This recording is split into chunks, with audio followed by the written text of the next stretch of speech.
যিনি একবার ডাকলেই হাজার হাজার কর্মী সমর্থকরা ছুটে আসেন, সেই বিশ্বনাথ কারককে আমরা এখন গোঘাটে এবারে প্রার্থী দেখলাম না।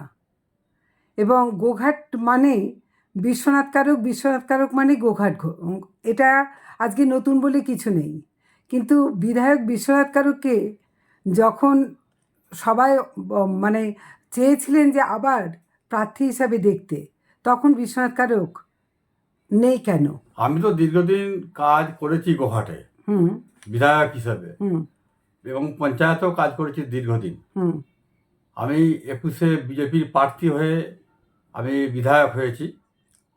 তা সেখানে পার্টি বুঝেছে এই 26-এর নির্বাচনে পার্টি করেছে একজনকে, তা তাতে আমার কি অসুবিধা আছে? আমার কিছু অসুবিধা নেই, হবে তো একজন। পার্টি যা ভালো বুঝেছে করেছে, আমার দুঃখও নাই, ক্ষোভও নাই, আর গোসাও নাই। আমি ফোন করে যে প্রার্থী ঘোষণা হওয়ার পরে যে প্রার্থী হয়েছে, আমার ফোনে কথা হয়েছে, আমি তাকে বলেছি, তাকে স্বাগত জানিয়েছি এবং তাকে আমি অভিনন্দন জানিয়েছি। আমি বলেছি আমি আছি, আমি বিজেপিতে আছি, বিজেপি থাকবো, বিজেপির কাজ করবো, এইটুকুই বলতে পারি। কিন্তু প্রচারে সেইভাবে আপনাকে কিংবা মধুসূদন বাগ যিনি প্রাক্তন বিধায়ক, মানে এখনো পর্যন্ত বিধায়ককে দেখা যাচ্ছে না। তা এ ব্যাপারে কি বলবেন? আমি তো প্রতিদিনই বেরোচ্ছি, এই তো আজকেও বেরোবো। শুধু বিধায়ক যে হবেন, যাকে প্রার্থী, তার সঙ্গে সঙ্গে ঘুরলে কি হয়ে যাবে নাকি? আর আমাদের কাজ নেই? বিভিন্ন গ্রামে মিটিং, বিভিন্ন পাড়ায় পাড়ায় মিটিং, এগুলো তো আমরা করছি। তো সাংগঠনিক এই তো রবিবারে আমরা মিটিং রেখেছি আমরা কামারপুকুর পার্টি অফিসে। তার মানে সাংগঠনিক কাজটা আপনারা যেমন করার করেই যাচ্ছে। সাংগঠনিক কাজ আমার যা করার দরকার তাই করছি, এবং সাংগঠনিকভাবে আমাদের বিভিন্ন কমিটি আছে, কমিটিটা তারা যেমন যেমন আমাদেরকে করাচ্ছে আমরা করব। তার মানে এটাও কি বলছেন যে একটা প্রোপাগান্ডা ছড়ানো হচ্ছে, বিশ্বনাথ কারক নেই, বিশ্বনাথ কারক তৃণমূলে চলে গেছেন? আরে বাবা, কিছু স্বার্থন্বেষী লোকগুলো এগুলো করছে। যারা তৃণমূলে যারা আছে তারা তো করছেই, তারা তো জানেন যে আমাকে খুঁজে পায়নি, তারা ডায়েরি করেছে থানায়। কিন্তু এগুলো আমাকে আমার রাজনৈতিক কেরিয়ার নষ্ট করার জন্য এটা করছে। আমি আপনাদের বলছি, আমি প্রতিবাদী ছেলে, আমি প্রকাশ্যেই বলছি। আমি দীর্ঘদিনের জনপ্রতিনিধি, কেউ বলতে পারবে না যে বিশ্বনাথ কার কাছ থেকে 5 টাকা নিয়ে নিয়েছে, তলাবাজি করছে, কেউ বলতে পারবে না। সেই জন্য বুক ফুলি কথাগুলো আমি বলি। এইগুলো বিভিন্ন রাজনৈতিক দল বা তৃণমূল যারাই এগুলো প্রভাকাণ্ডগুলো করছে, আমি বলবো তাদের নিজেদের ব্যক্তি স্বার্থের জন্য করছে। শুনুন, জেনে রাখুন, বিশ্বনাথ কারক কোনোদিন তৃণমূল কংগ্রেসে যাবে না। আপনারা জানেন, এখনও মনে করলে বুকের ভেতরটা কেঁদে ওঠে। 18-র পঞ্চায়েতে নির্বাচনে তৃণমূল কংগ্রেসে গুন্ডারা এসডিওর সামনে যেভাবে আমাকে নির্যাতন করেছে, আমার স্ত্রীর চুলের মুঠি ধরে আছাড়ে আছাড়ে মেরেছে, যারা আমার সঙ্গে ছিল যেভাবে নির্যাতন করেছে, আমার গায়ে কালি দিয়েছে, ড্রেনে জল দিয়েছে, তৃণমূল কংগ্রেসে যাব? যারা এগুলো প্রচার করছে, জেনে রাখুন, তারা যদি আমাদের দলের মধ্যেও থাকে, যদি তারা প্রচার করে, বা তৃণমূল তো করবেই, তাদের নিজেদের ব্যক্তি স্বার্থের জন্য করছে। বিশ্বনাথ কারক কোনোদিন তৃণমূল করতে যাবে না। সে ভারতীয় জনতা পার্টি তাকে সম্মান দিয়েছে 21 সালে, সে জিতিয়ে দেখিয়ে দিয়েছে। এবং আরামবাগে 4টে সমস্ত তৎকালীন সময়ে বামপন্থী লোকেরা আমাদেরকে সমর্থন করেছিল, আজকেও তাদেরকে সমর্থন করতে বলছি, কারণ তৃণমূল কংগ্রেসকে এই পশ্চিমবাংলা থেকে তাড়িয়ে দেওয়ার প্রয়োজন আছে। যারা প্রভাকাণ্ড করছে এটা ব্যক্তি স্বার্থের জন্য করছে। আমি ভারতীয় জনতা পার্টিতে আছি, থাকবো।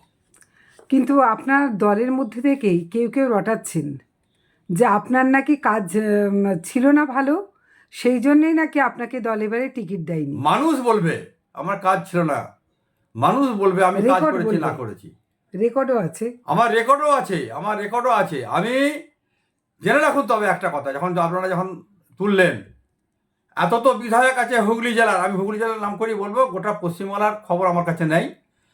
হুগলি জেলার বলবো, যতগুলো বিধায়ক আছে, বিধায়ক উন্নয়ন তহবিলের যে টাকা প্রতি বছরে 70 লক্ষ টাকা করে দেয় উন্নয়ন তহবিলে কাজের জন্য, আমারও যে 70 লক্ষ টাকা প্রতি বছরের, আপনি 5 বছর হিসাব করলে 3.5 কোটি টাকা, এই 3.5 কোটি টাকা আমার পড়ে নেয়। হুগলি জেলার মধ্যে একমাত্র একজনের বিধায়ক বিশ্বনাথ কারকের একটা পয়সা ডিএম অফিসে পড়ে নেই, সমস্ত কাজ হয়েছে। এবং 119টা আমি লাইট করেছি গোহাটে নিজে দাঁড়িয়ে থেকে বিভিন্ন জায়গায়। রাজনীতি দেখেনি, রাজনীতির রং দেখেনি, রাস্তাও করেছে। রাস্তাও করেছি। এবং রাস্তা শুধু বিধায়ক উন্নয়ন তহবিল আমি করিনি, কারণ সে ক্ষমতা বিধায়ক উন্নয়নের তহবিলের সে টাকা নেই। আমি সরকারকে ভাবিয়ে পিডব্লিউডি আন্ডারে প্রধানমন্ত্রী গ্রাম সড়ক যোজনার বহু রাস্তা করেছি। আমি উদাহরণ দিতে পারি কোন কোন রাস্তা করেছি। আমি উলুসপুর থেকে রাধাবল্লভপুর রাস্তা করেছি ভায়া সাওড়া হয়ে। আমি সানমাদি থেকে রাস্তা করেছি সাওড়া পিডব্লিউডি। আমি রাস্তা করেছি, আপনারা জানেন, যে কুমারগঞ্জে যেতে, যে খাদিকি থেকে যে রাস্তাটা গেছে একদম কুমারগঞ্জ থেকে হয়ে আমাদের এই খাদিকির মোড় থেকে হয়ে যে রাস্তাটা গেছে পিডব্লিউডি করেছি। এবং রাস্তা করেছি কামারপুকুর চটি থেকে বেঙ্গাই পর্যন্ত পিডব্লিউডি রাস্তা, যে রাস্তাগুলো ভগ্ন অবস্থায় ছিল। এখনও অনেক পরিকল্পনা রাস্তা দিয়ে রেখেছি চিঠি। কিন্তু দুর্ভাগ্যের বিষয় কি জানেন, আমি একটি রাস্তা করতে গিয়েছিলাম প্রধানমন্ত্রী গ্রাম সড়ক যোজনার রাস্তা, যেটা কালীপুর থেকে বালির রাস্তা দামোদরপুরে, অত্যন্ত গুরুত্বপূর্ণ এবং অত্যন্ত কষ্টদায়ক রাস্তা, অবস্থা। হাওড়ার রাস্তার থেকেও গুরুত্বপূর্ণ রাস্তা। এবং সেই রাস্তা যখন করতে যায়, কারণ যেহেতু ওই রাস্তাটা প্রথম প্রধানমন্ত্রী গ্রাম সড়ক যোজনার রাস্তা হয়েছিল, সেই রাস্তাটা এখন জেলা পরিষদের আন্ডারে। এবং জেলা পরিষদকে আমি চিঠি দিচ্ছি, চিঠিটা আমার থাকলে আমার কাছে আছে, আমি আমার চিঠিগুলো পরবর্তীকালে আমি দেখাতে পারবো, যে এই রাস্তাটা প্রধানমন্ত্রী গ্রাম সড়ক যোজনাকে দেওয়া হোক। তার জন্য এনকোয়ারি করতে যাওয়া হয়েছিল। আপনারা দেখেছেন, এটা আমার কথা নয়, ভাঙা ইট ফেলছে যাতে রাস্তাটা করতে না পারি। কেন না, বিধায়ক গেছেন, বিজেপির বিধায়ক গেছেন, বিধায়ক সে আবার বিজেপির, শুধু বিজেপির নাকি, সে নির্বাচিত যখন হয়েছে সে সবারই বিধায়ক। আমি রাস্তাটা করার জন্য গেছি, রাস্তাটা করতে দেবে না। এবং তৃণমূল কংগ্রেসের অনেক দুর্নীতিপরায়ণ লোকেরা বলেছে বিজেপির বিধায়ক হয়েছে রাস্তা করতে দেয়, মানে ভাঙা ইট ফেলছে আমাদের সামনে যাতে করতে না পারি। আমি বিধানসভায় তুলেছিলাম, জিজ্ঞেস করে নেমে বেচারাম মান্না সাক্ষী তৃণমূলের বিধায়ক, রামেন্দ্র সিংহ রায় তিনি তৃণমূলের বিধায়ক, তারা শুনেছে। আমি যখন পুলক রায়কে পূর্তমন্ত্রীকে যখন আমি প্রশ্ন করছি যে দামোদরপুরের রাস্তা কি হবে, দামোদর রাস্তা কেন হচ্ছে না, উনি বললেন আপনি তো বিধায়ক, আপনার দামোদরপুরের রাস্তা শুধু খারাপ, আর কোথাও খারাপ নেই গোঘাটের, আপনার প্যাডে লিখে দিন কোন রাস্তাটা হবে। আমি লিখে দিয়েছিলাম তখন। সানমাদি থেকে যে রাস্তাটা হচ্ছে পিডব্লিউডি রাস্তা, জিজ্ঞেস করে নিন না। এবং বেচারাম মান্না আমাকে, সে যে দলেরই বিধায়ক হোক, আমি যখন রাস্তাগুলো সরকারি উন্নয়ন তহবিল থেকে যখন করতে চেষ্টা করছি, বেচারাম মান্না অনেক সময় তখন পঞ্চায়েতের প্রতিমন্ত্রী ছিল, আমাকে সহযোগিতা করেছে। তো হতে পারে অন্য বিধায়ক, অন্য দলের বিধায়ক, কিন্তু আমার সৌজন্যতা ভাবে সে বিধানসভার ভেতরে বসে বসে বেচারাম মান্না ফোন করেছে, সে বিভিন্ন দপ্তরে যে বিশ্বনাথবাবু যে রাস্তার জন্য যে চেষ্টা করছে দেখুন একটু, সে করেছে। আমি তার নাম করছি কারণ শাসক দল নিন্দে করলে বা বিরোধিতা করলে সেটা মেনে নেওয়া যায়, এটা না হয় বিধায়ক হিসেবে কাজটা করেছি। কে তৃণমূল, আমি সেটা বলছি না, আমি যে শাসক দল যদি বিরোধিতাও করেন সেটা না হয় রাজনৈতিক লড়াইয়ের একটা অঙ্গ হিসাবে মেনে নেওয়া যায়।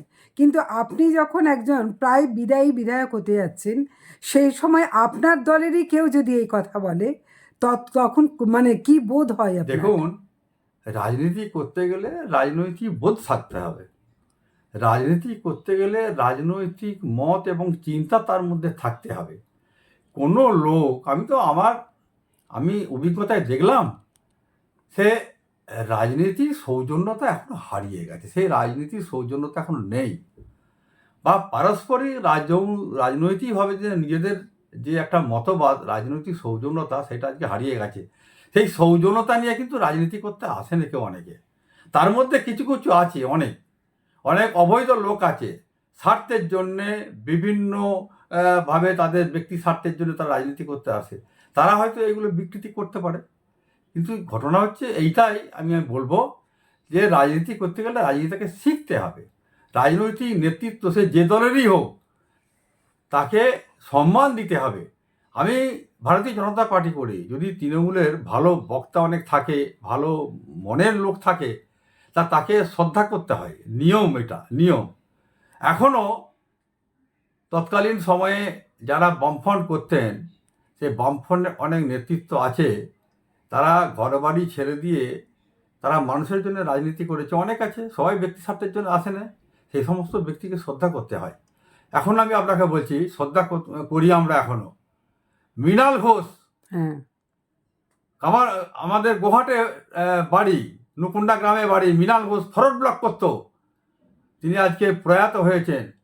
মৃণাল ঘোষকে এখনো আমরা শ্রদ্ধার সঙ্গে মানি, জননেতা বলেন এখন আপনারা। তিনি জননেতা। এছাড়া আমারও ইমিডিয়েট নেতা এখনো বামফ্রন্টের আছে, আমার ব্যক্তিগতভাবে তিনি আত্মীয়, আমাদের 5 বারের বিধায়ক গোহাটে শিবপ্রসাদ মালিক, তাকেও আমাদেরকে মানতে হয়। তাহলে তার কি স্বচ্ছতা আছে, যারা যে দলেরই নেতা হোক, আমার বিজেপি দলেরও নেতার অনেক স্বচ্ছতা আছে, তাকে মানতে হয়। কিন্তু কে কিভাবে আমাদের নেয়, এটা রাজনৈতিক অজ্ঞতার জন্যই তারা বলে। দাদা এখানে একটা প্রশ্ন, আপনি যেমন বললেন দিনের পর দিন রাজনীতি নিজের সৌজন্যতা হারাচ্ছে, তারই কি প্রতিফলন আমরা দেখতে পাচ্ছি? এখানে পোস্টার, ওখানে পোস্টার। এটা তো আমি বুঝতে পারছি রাজনৈতিক সৌজন্যতা হারিয়ে গেছে। আমি আপনাদের কাছে একটা কথা বলছি, আমি একটা পঞ্চায়েতে 4টে ইলেকশন আমি বিলং করেছি। আমি 4 বার নির্বাচিত হয়েছি একটা পঞ্চায়েত থেকে, এবং 2টো ফুল টার্ম প্রধান, এবং পঞ্চায়েত সমিতির কর্মাধ্যক্ষ হিসেবে আমি আমার স্ত্রীকে প্রার্থী করে খাদ্য সরবরাহ দপ্তরের কর্মাধ্যক্ষ হিসেবে আমি কাজ করেছি, এবং অন্যান্য পঞ্চায়েত আমি কাজ করি, জেলা পরিষদ থেকে শুরু করে সবটা আমি কাজ করেছি। এবং 11 বিধানসভা নির্বাচনে এই আরামবাগ সাব ডিভিশনে আমি একাই তখন তৎকালীন সময়ে বিরোধী পক্ষের প্রার্থী এবং অপোজিশন চিফ হুইপ ছিলাম, এবং এখন আমি বিধায়ক আছি। হিম্মত আছে নাকি কারো? হিম্মত আছে বলতে পারবে যে বিশ্বনাথ কারোর কাছ থেকে 5টা পয়সা নিয়ে নিয়েছে, তলাবাজি করেছে, তার সঙ্গে খারাপ ব্যবহার করেছে? পারবে? কিন্তু আপনাদের জানিয়ে দিচ্ছি, এখন যারা রাজনীতি করে সে যদি গ্রাম পঞ্চায়েতের সদস্য হয়, সদস্য হতে হবে না, গ্রাম কমিটির সদস্য হলেই তার পাকা বাড়ি হচ্ছে, তলাবাজি হচ্ছে।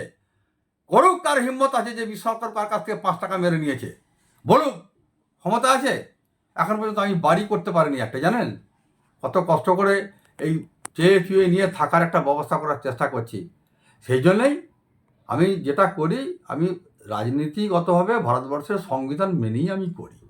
আমার বিরুদ্ধে কে কি বলল আর কে কি করলো আমার কিচ্ছু যায় এসে যায় না, কারণ সেই ধরনের কিছু আমার নেই যে আমাকে আঙুল তুলে সরাসরি কেউ কথা বলতে পারে, কারো হিম্মত নাই আমি কথা বলতে। রাজ্য সভাপতি থাকাকালীন দিলীপ ঘোষ, তার কাছেই আপনি পতাকা নিয়েছিলেন বিজেপির, নিয়ে দলে এসেছিলেন, এবং সেই সময় প্রায় 30,000-এর মতো জনসমাবেশ করিয়ে আপনারা গোটা আরামবাগ জুড়ে আপনি মানে শোভাযাত্রা সহকারেই কিন্তু দলে 17,000 এসেছিলেন। লোক 17,000 লোক আমাকে সমর্থন করেছিল ওই সময়, যে আমি ভারতীয় জনতা পার্টি করব কি না, এবং পরবর্তীকালে দেখেছেন 17,000 লোকেরও বেশি, অনেক। আপনারা 30,000 বলছেন, সেটা আমি সংখ্যায় বলতে পারবো না, কিন্তু 17,000 লোক বেশি আমার সঙ্গে দিলীপ ঘোষ থেকে সেই প্রথম বড় মিছিল আরামবাগের বুকে। আমি দিলীপ ঘোষকে বলেছিলাম যে ভারতীয় জনতা পার্টি যদি করতে হয়, যেই জায়গায় এসডি অফিসের সামনে আমাকে নির্যাতন করেছে সেই জায়গায় যদি এসে আমি ভারতীয় জনতা পার্টি করবো, নাহলে আমি করবো না। দিলীপ ঘোষ এসেছিলেন, এবং তার নেতৃত্বে ভারতীয় জনতা পার্টি আমি তৈরি এবং যোগ দিয়েছিলাম, কাজও করেছি, দেখিয়ে দিয়েছি। তা সেই জন্য আমি বলবো যে ভারতীয় জনতা পার্টির বিধায়ক আমি এখনো আছি। করুক বিশ্বনাথ কারকের বিরুদ্ধে কি দুর্নীতি আছে, করুক, দেখি কার ক্ষমতা আছে। আর এই যে বিধায়ক হিসেবে আমার যে উন্নয়ন তহবিলের যে টাকা আমি খরচা করেছি, হুগলি জেলায় কোন বিধায়ক খরচা করেছে দেখা দিই, কার ক্ষমতা আছে দেখি। একমাত্র আমি খরচা করতে পেরেছি, আমি জোর দিয়ে বলছি। তাহলে কি আপনি প্রত্যক্ষভাবে পরোক্ষভাবে স্বীকার করে নিচ্ছেন যে বিজেপির অন্যান্য বিধায়করা যখন বলে যে শাসক দল কাজ করতে দিচ্ছে না, সেই জায়গায় দাঁড়িয়ে আপনি 3.5 কোটি টাকা বিধায়ক তহবিলের সম্পূর্ণ টাকা খরচ করতে পেরেছেন? তাহলে তাদের কথাটা তো অন্যভাবে দাঁড়াচ্ছে না? শুনুন, আমি আপনাকে বলি, এটা আমি তো একাধিকবার বিধায়ক এবং একাধিকবার পঞ্চায়েতের প্রধান, আমি অনেক অফিসারের সঙ্গে আমার পরিচিতি আছে, যোগাযোগ আছে। তবে এটা ঠিক যে এই সরকারের আমলে কাজ করাটা একটু কঠিন, কারণ বাধা আছে, সেই বাধাকে অতিক্রম করেই তো আমাদেরকে কাজ করতে হবে। কিন্তু আপনি তো পারলেন। কিন্তু পেরেছি খুব কায়দা করেই আমাকে করতে হয়েছে, আমাকে যোগাযোগ করতে হয়েছে, অফিস আদালতে 10 বার যেতে হয়েছে। আমি যতবার অফিস আদালতে গেছি এরকম কোনো বিধায়ক যায়নি। আমি ডিএমের সঙ্গে যতবার দেখা করেছি এরকম কোনো বিধায়ক করেনি, আমার মনে হয়। করেছেন কিনা জানিনি, সেটা আপনারা বলতে পারবেন। আমি প্রতিনিয়ত ডেভেলপমেন্টের অফিসার আমি ফোন করেছি, আমি গেছি, এবং সবটাই কিন্তু আমি নীতি নিয়ম মেনে কাজটা করি। লিখিতভাবে তার আমি নিয়মের প্রমাণও বাইরে আছে। কাজ করিনি। আপনি নিজের দায়িত্বটাকে সম্পূর্ণভাবে বুঝে পালন করেছেন। অবশ্যই করেছি, সেই অবশ্যই জায়গায় করেছি। দাঁড়িয়ে যে আর চারটে বিধায়ক আর তিনটে বিধায়ক যারা আছেন তারা যদি করতেন তাহলে কি আরো বেটার হতো না আরামবাগের আর প্রতিচ্ছবি? সেটা তাদের ব্যাপার। আমি এই যে বিধানসভায় আমার রেকর্ড আছে, তো এটা তো আমার মুখের কথা না, আমার রেকর্ড আছে। আমি আরামবাগের জন্যে, আরামবাগের সাব ডিভিশন গোহাটের জন্য যেটি বিধানসভাটা যেটা দাঁড়িয়ে বলেছি, আমি হুগলি জেলার কোন বিধায়ক বলেছি? আপনি রামকৃষ্ণ সেতুর জন্যও বলেছেন। সব কথা, রামকৃষ্ণ সেতুর জন্য বলেছি, বাইপাসের জন্য বলেছি, রাস্তার জন্য বলেছি, নদী সংস্কার করার কথা বলেছি আমি, এবং ঘাটাল মাস্টার প্ল্যান যে বাদ হয়ে গেল আমাদের আরামবাগে থেকে, সেটা বলেছি। আপনার দরকার এবং আন্তর্জাতিক লেভেলের যে আমাদের পর্যটন কেন্দ্র কামারপুকুর, জয়রামবাটি এবং বঙ্কিমচন্দ্রের দুর্গেশ নন্দিনী, রাজা রামমোহনের জন্মস্থান প্যাকেজ করে যে আন্তর্জাতিক লেভেলের পর্যটন কেন্দ্র, সেটা বলেছি। সবই তো রেকর্ড আছে, সবই তো রেকর্ড আছে, সবই তো মানে নীতিগতভাবে বিধানসভায় সংসদীয় গণতান্ত্রিক পথ ধরে সংবিধান অনুযায়ী বক্তব্য তুলে ধরেছি তৃণমূল কংগ্রেসের বিরুদ্ধে। আমি আপনাদের বলি, দায়িত্ব নিয়ে বলছি, এটা আমার কথা নয়, রেকর্ড আছে। সবথেকে বেশি বিরোধী পক্ষের থেকে সবথেকে বেশি আমি বিধানসভায় বক্তব্য রাখার সুযোগটা পেয়েছি। তবে হ্যাঁ, ভারতীয় জনতা পার্টিও আমাকে অনেকটা সহযোগিতা করেছে, যারা ওখানে যারা আমার সঙ্গে যারা বিধায়ক ছিলেন, করেছি। আরামবাগের সহ আরামবাগ মহকুমার 4জন বিধায়ক সহ এই সমগ্র এবারের যে 2026-এর নির্বাচনে ভবিষ্যৎ কি বিজেপির? এটা মানুষের সঙ্গে আমরা আছি, মানুষ কথা বলবে। এবং আমি এটুকু বলতে পারি যে এত করার পরেও আমরা এই নির্বাচনে যদি আমরা জয়লাভ করতে না পারি, আর কবে করব? এটা আমার কথা। এত করার পরেও যদি পশ্চিমবাংলা থেকে এই সরকারকে যদি আমরা ফেলতে না পারি, তাহলে আর কবে ফেলবো? সেই জন্যই আমার বক্তব্য, খুব কষ্ট হয়, দুঃখ হয় যে রাজনীতি করতে এসে কিছু উন্নয়ন করেছি, সেই উন্নয়নগুলো কেউ যদি অস্বীকার করে, কেউ যদি বাধা দেয়, কেউ যদি বিরোধী কথা বলে, এটা দুঃখ ছাড়া অন্য কিছু নয়। আমাদের কিছু এসে যাবে না। আমি নির্বাচনে এই যে প্রার্থী ঘোষণা হলো, পার্টি যা ভালো বুঝেছে করেছে, আমার কি, আমি দিলদার আছি, আমার কোনো অসুবিধা কিছু নাই, আমি আছি, আমার কোনো অসুবিধা নাই। আমি বরঞ্চ এটা চাই, যদি আলোচনার সাপেক্ষে গোটা পশ্চিমবাংলা যদি এটা করতো, যে এটাই তো নিয়ম, যে একদল যাবে একদল আসবে, আমরা দিকে সহযোগিতা করব, এটাই তো নিয়ম। একদমই, মানে যেটা কেরালাতে হয়, আবার একজন আসবে, আমি তাকে সহযোগিতা, এটাই তো নিয়ম। কিন্তু সেই আলোচনা আমাদের নেই। তবে পার্টির সর্বোচ্চভাবে নেতৃত্বরা যে তারা সিদ্ধান্ত নিয়েছে, ওয়েল অ্যান্ড গুড, আমি বলবো। এর ব্যাপারে আমার কিছু বলার নাই, আমার কোনো দুঃখও নাই, আমার কোনো তাপও নাই, আমার কোনো ক্ষোভও নাই। আপনি তো বরাবরই বলেন যে নতুনদের সুযোগ দিতে হবে। অবশ্যই অবশ্যই অবশ্যই, নাহলে হবে কি করে? এই যে আমরা আছি, সংসারের দায়িত্ব নিয়ে কাজ করছি, আমরা একসময় থাকবো না, আমার ছেলেরা দায়িত্ব নেবে, এটাই তো পরম্পরা, এটা তো নিয়ম। তা সেটাই তো আমাদের বুঝতে হবে। আজকের বর্তমান পরিস্থিতি, রাজনীতির পরিস্থিতির প্রেক্ষাপটে দাঁড়িয়ে কি মনে করেন যে আরামবাগের চারটে বিজেপিকে তুলে দেওয়া যা সম্ভব হবে? আমাদের জেতা উচিত, সেখানে পরিকল্পনা ইত্যাদি নানা রকমভাবে আমাদের পার্টির করা উচিত। আমরাও চেষ্টা করছি যে বুথ আগলে থাকা, জয়লাভ করতে পারি। বুথ আগলে থাকার লোক পাওয়া যাবে, কারণ গতবারে বহু জায়গায় দেখা ছিল যে ছাপ্পা আটকানোর জন্য আপনাদের দলের বুথ এজেন্টদেরকে সেভাবে পাওয়া যায়নি। ব্যাপারটা কি বলুন তো, আমি এই নির্বাচনের মাঝখানে আমি তুলতে চাই না। আর আমাদের একটু তো অভাব আছেই, কর্মী তৈরি করা, সঠিক কর্মী, বুথ আগলে রাখা, বুথকে গণনা করে ঠিক মতো তুলে আনা, এ তো আমাদের একটু ত্রুটি আছেই। নাহলে এই লোকসভা নির্বাচনটা আমাদের জেতা সিট ছিল। আমাদের আরামবাগে 19-এর লোকসভা, আমি 18-ই জয়েন করেছি, 19-এর লোকসভা, 24-এর লোকসভা জেতা সিট, এটা আমি বলবো মানুষ আমাদের ভোট দিয়েছে। আমাদের অক্ষমতার জন্যেই কিন্তু আমরা টেনে বের করতে পারলাম না। সেটা আমরা চেষ্টা করছি, তৈরি করছি, আগামী দিনে করা যায় কিনা, যাতে আমরা নিচু ওপর সবটাই যেমন আমাদের সুযোগ্য কর্মী থাকে। এইটা প্রচারের দিক থেকে দেখা যাচ্ছে তৃণমূল অনেকটাই আপনাদের থেকে এগিয়ে, সেই জায়গায় দাঁড়িয়ে প্রচারের খামতিটাও কি কোথাও যে একটা বুমেরাং হতে পারে এখন বলে মনে ওটা হয়? আপনারা বলছেন যে প্রচারে এগিয়ে, আমি তো কিছু দেখতে পাইনি এখনো। কেউ কোথাও দাঁড়িয়ে দাঁড়িয়ে দুটো বম ফাটিয়ে দিল, তাহলে কি প্রচার হয়ে গেল? এটা আমরাও তো চেষ্টা করছি, প্রচার করার চেষ্টা করছি, আর কি বলবো আপনাদের, চেষ্টা করছি। আরামবাগবাসীর উদ্দেশ্যে কি বলবেন? আরামবাগবাসীদের বলবো যে আরামবাগের উন্নয়নের জন্যে, আরামবাগকে বাঁচানোর জন্যে এতদিন ধরে যে টালমালাটা চলছে, এবং সেইটাকে উড়িয়ে দেওয়ার জন্যে যাতে যারা কাজ করবে সুযোগ্যভাবে চিন্তা ভাবনা করে আপনারা সিদ্ধান্তটা নেবেন, যাতে আমরা শান্তিভাবে বসবাস করতে পারি। এইটাই আমি আরামবাগবাসীকে বলবো। ধন্যবাদ। জ্যোতিষ জগতে অদ্বিতীয় ডক্টর অঞ্জন শাস্ত্রী, আপনার উজ্জ্বল ভবিষ্যতের একমাত্র দিশারি।